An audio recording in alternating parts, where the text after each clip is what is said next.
কৰিছোঁ বিশ্ব শান্তিৰ কাৰণে আমি তেলীয়া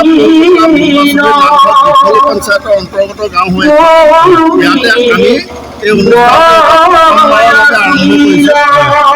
ইয়াত গৃহস্থীও যথেষ্ট কম, আমাৰ মাত্ৰ 20 ঘৰ গৃহস্থী আছে, নামঘৰটো যথেষ্ট সৰু। এইটো 1950 আমাৰ পূৰ্বপুৰুষসকলে তাৰপিছত এতিয়া আহি হৈছে এতিয়াও আমাৰ বাৰাণ্ডা এখন বনাবলৈ বাকী আছে। তথাপিও বয়সস্থ সকলোৰে সহযোগত তিনিদিনীয়া কাৰ্যসূচীৰে এই অনুষ্ঠানটি আৰম্ভ কৰিছোঁ। আজি তাৰে প্ৰথম কাৰ্যসূচী ইতিমধ্যে চলি আছে। ৰাতিপুৱা 6 বজাৰ পৰা আমাৰ কাৰ্যসূচী আৰম্ভ হৈছে। ৰাতিপুৱাৰ লগে লগে আমাৰ ধৰ্মধ্বজা উত্তোলন হৈছে। ধৰ্মধ্বজা উত্তোলনৰ পিছতে আমাৰ ভাগৱত ভ্ৰমণ হৈছে। তাৰ আগতে এই ৰাতিপুৱা 6 বজাত আমাৰ উষা কীৰ্তনো হ'ল। এষাৰ ক'বলৈ পাহৰিছিলোঁ বাৰু হৈছোঁ। তাৰপিছত ধৰ্মধ্বজা ভাগৱত ভ্ৰমণ হ'ল। হোৱাৰ পিছত আমাৰ খোল প্ৰসন হ'ল। খোল প্ৰসনৰ পিছত যিটো ধৰ্মীয় ৰীতি নীতিৰ মাজেৰে পৰষুণীয়া নামভাগ হ'ল। নামভাগ হোৱাৰ পিছতে ভাগৱত উদ্বোধন হ'ল। অবিৰত পাঠ চলি আছে।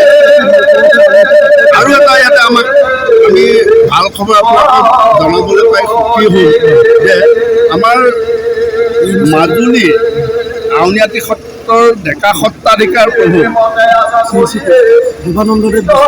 শ্ৰী দেৱানন্দদেৱ গোস্বামীদেৱ আমি নিমন্ত্ৰণ দিয়া নাছিলোঁ তেখেতক গম পালোঁ যে নগাঁৱতে আহিছে, ব্ৰহ্মচাৰী সত্ৰত আহিছে। আমি তেখেতৰ লগত যোগাযোগ কৰি তেখেতক আমি ফোনেৰে যোগাযোগ কৰি নিমন্ত্ৰণ দিলোঁ। তেখেতেও আমাৰ এই ফোনৰ নিমন্ত্ৰণতে ৰক্ষা কৰি আহি উপস্থিত হৈ ৰাইজক যথেষ্টখিনি সাৰুৱা মন্তব্য দি ভাগৱতৰ ওপৰত যথেষ্টখিনি সাৰুৱা মন্তব্য দি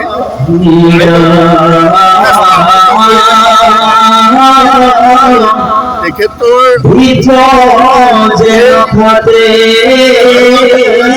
আমাৰ ৰাইজ যথেষ্ট উপকৃত হৈছে। অনুষ্ঠানটো আমি কি ওলাইছে বুলি অনুমান কৰিছোঁ। পাঠকসকল ননৈ আছে, ডিব্ৰুগড় আছে, আছে, মৰিয়াল গাঁও আছে, পুতনি গাঁও আছে, কমাৰ গাঁৱৰ আছে।